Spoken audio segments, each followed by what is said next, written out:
Hey everyone, welcome back to yet another rendition of League Starter content, and today we are gonna get a bit generic, but still a force to be reckoned with. We are doing Cyclone as a Berserker, and I know, daring today, aren't we? But is there any good reason as to why? And the answer is kinda. If you follow Path of Exile news and announcements, you know that some ascendancies got a slap on the wrist while others got changed rather substantially. And because of that, I decided to tackle the one ascendancy that got a slight buff, the Berserker. Having said that, the PoE in the description has the 3.13 skill tree in place. This means that it accounts for the slight buffs Berserker got and also a less skill point used. We're also gonna get a bit optimistic with this character as we are gonna require a couple of rather specific items to make it work.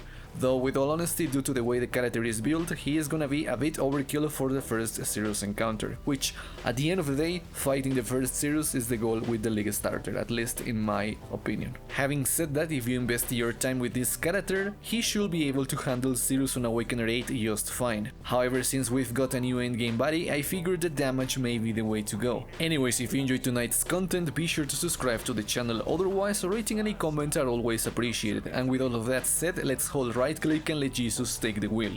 Alright everyone, this is where the fun begins, and I'm gonna tell it straight. We are using Kitava's Fist, Malegaro's Virtuosity, Darkness Enthroned and Bubonic Trail as uniques. The build requires at least 74 intelligence to use Enlighten level 3. First thing is Kitava's Fist, which is mandatory because that way we get both mana and life leech alongside enemies get destroyed on kill. You can either get it 6 linked or keep the Cyclone setup on the body armor. Now for Malegaro's Virtuosity, these guys are our quote-unquote endgame goal. They are gonna enable us to deal the big DPS. However, until they are acquirable, we are speccing into Resolute Technique. Though, if you get your accuracy covered, then grabbing Resolute Technique may not even be that necessary. We are also using Darkness Enthroned alongside Bubonic Trail because it is a cheap way to make both the belt and boot slot give us some additional damage. These are going to host 4 Abyss Jewels with life, resistances and either crit chance or accuracy. However, if you do not want to use both Darkness Enthroned and Bubonic Trail, feel free to use a Rustic Sash or a Stygian Vice and a pair of two-tone boots with as much life and resistances. I am also getting a bit optimistic with the body armor, as I want a chest with Frenzies on hit, which is a Redeemer modifier. However, if you cannot find or get those, Power Charges on Crit, which is a Crusader mod, or attacks have additional crit chance, which is either Hunter or Elder, are equally great for this character. And if for some reason you get a Ferrol's Fur, that is also a good choice. Just make sure that you've covered all your resistances beforehand. However, if you cannot get the Frenzy generating body armor, feel free to unspec from the Frenzy charge on the tree and get more life or damage or something else. Moving on, the helmet can be either a rare Elder helmet with nearby enemies take increased physical damage or Conk effect for the area damage modifier, or a crown of the inward eye. Of course, make sure that you cover your resistances beforehand if you go with the crown. One of the rings needs vulnerability on hit alongside life and as many resistances as possible. The other ring is a special one. I am using an Elrond ring with life, resistances and maybe damage or accuracy. If you cannot get a ring like this with the negative total mana cost of skills, then all you really need is channeling skill mana cost crafted on them, or at least 2 of them. The amulet in its life resists crit chance and physical damage to attacks.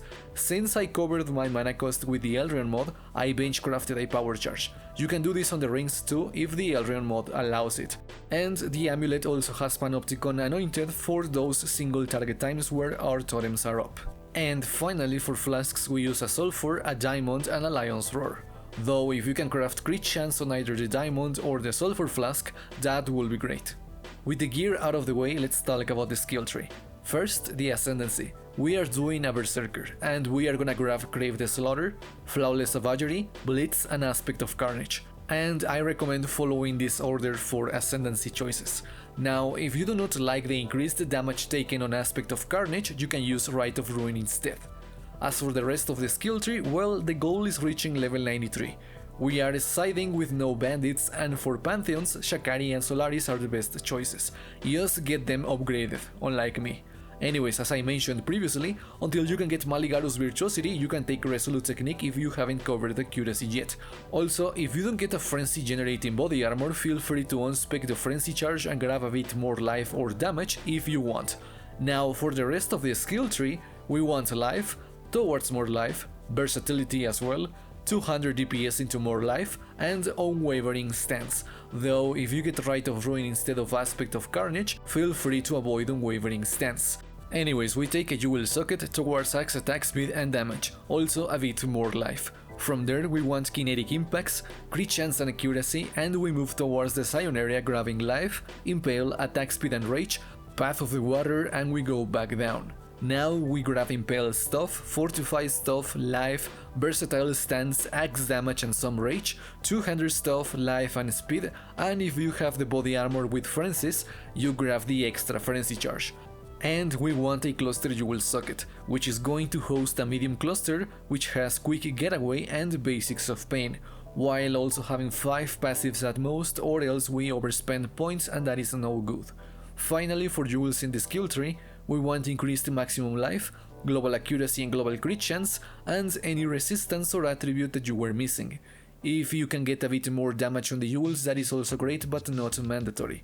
But yeah, that is it for the skill tree, which pretty much boils down to Cyclone attack speed, crit chance, life and Impale.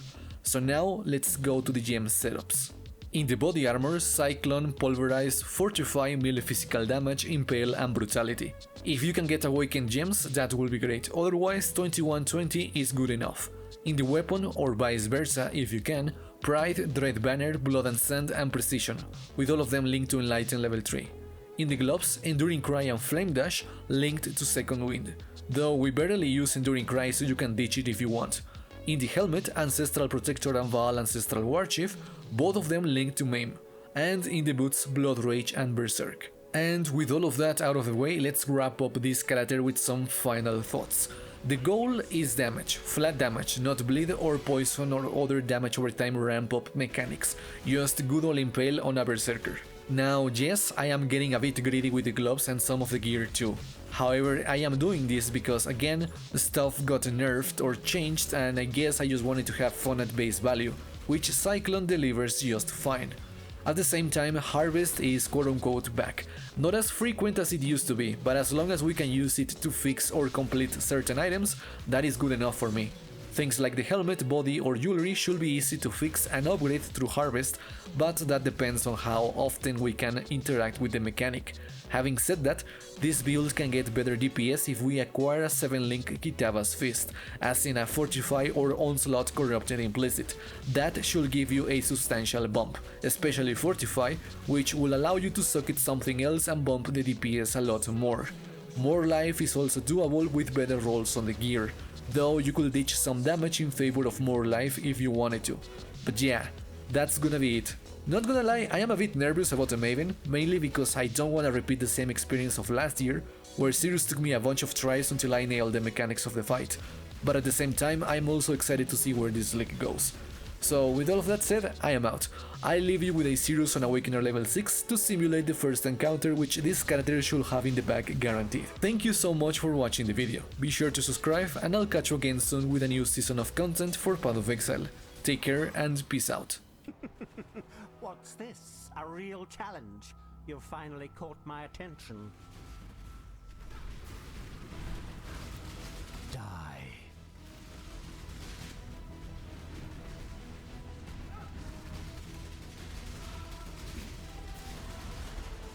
Die. Watch beauty crumble!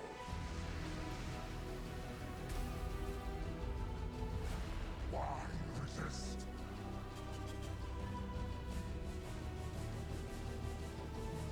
Rain of stars!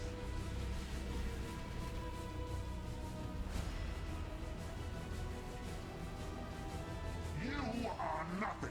The others found strength in their projections. They became reliant on them. I am not so foolish. Die. Be silent. Beyond, there is only horror. Die.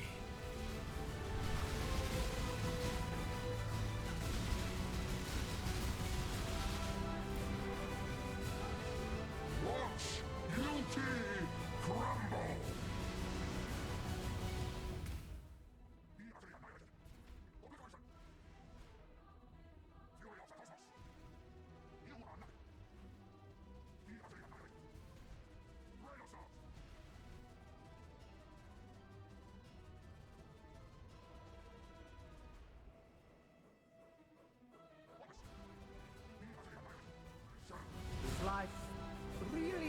menacing enough to warrant all this pain.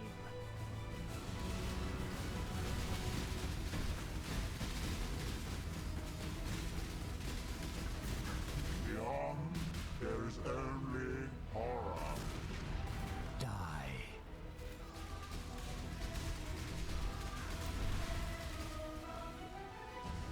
This city is nothing.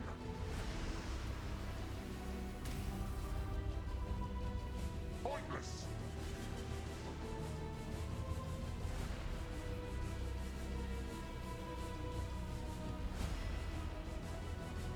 Pointless. On the edge of death, my heart races.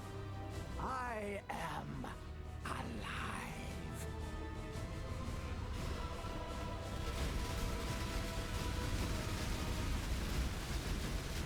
Everlasting fire.